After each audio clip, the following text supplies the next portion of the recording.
আজকে একটি বৃদ্ধ বাবার গল্প বলবো, যেটা অনেকের জীবনের সাথে মিলে যাবে।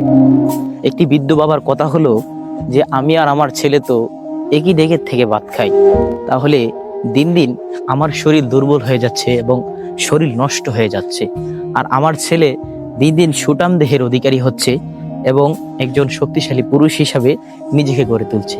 তাহলে এই চিন্তাটা যদি প্রত্যেকটা মানুষের ভিতরে থাকতো, তাহলে তার ভিতরে অস্থিরতা বা কোনো খারাপ কাজ তার ভিতরে ঢুকতে পারতো না।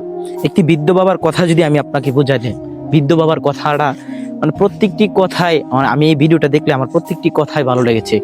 তার কথা হলো আমি আর আমার ছেলে একই ডেকের থেকে ভাত খাই, তাহলে আমার শরীর দিন দিন দুর্বল হয় কেন, বা আমার ছেলের শরীর দিন দিন সফল হয় কেন, শক্তিশালী হয় কেন? তার প্রত্যেকটি কথা আমার কাছে ভালো লাগছে, তাই আপনাদের কাছে আমি শেয়ার করতে চলে আসলাম। এই জন্য আমি বলি, মৃত্যুর স্বাদ তো সবাইকে গ্রহণ করতে হবে, এটা যেমন সত্য। কুল্লু নাফসুল জাইকাতুল মউত, প্রত্যেকটা প্রাণীকে মৃত্যুর স্বাদ গ্রহণ করতে হবে। ওই দেখেন তার ছেলের কথা যদি আমি আপনাদেরকে বুঝাই, তার ছেলের কি থাকুক আর না থাকুক, এর ছেলে সুঠাম দেহের অধিকারী হচ্ছে, মানে কি ওই যৌবন কালটা কিন্তু ওই তার বাবারও ছিল। তার জীবন আজকে যৌবন কালটা চলতেছে, তার বাবারও ছিল। তার বাবা কথাগুলো আমার কাছে ভালো লেগেছে, তাই আপনাদের কাছে বলতেছি। আপনাদের কাছে কেমন লাগে অবশ্যই কমেন্টে জানাবেন। আর আমি কথায় আমি বোঝাতে চাচ্ছি যেটা, যৌবন কিন্তু একটা আল্লাহর দেওয়ার নিয়ামত।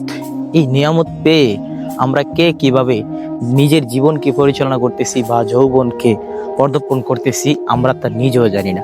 কেউ তা ভালো কাজে ব্যয় করতেছি, আবার কেউ তা খারাপ কাজে ব্যয় করতেছি।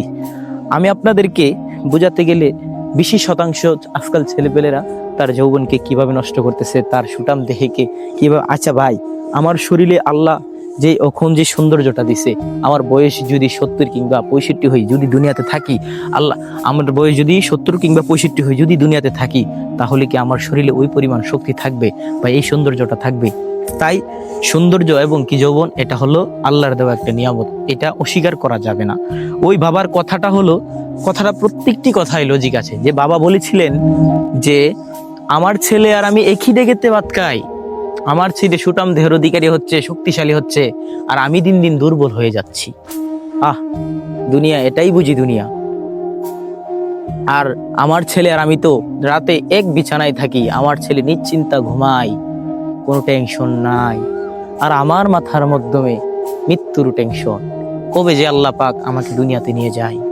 তার কথাগুলো প্রত্যেকটি কথাই আমার ভালো লেগেছে, তাই আপনাদের কাছে ভিডিওটা শেয়ার করলাম, কথাগুলো শেয়ার করলাম। আপনারা অবশ্যই বলবেন কথাগুলো কেমন লাগছে।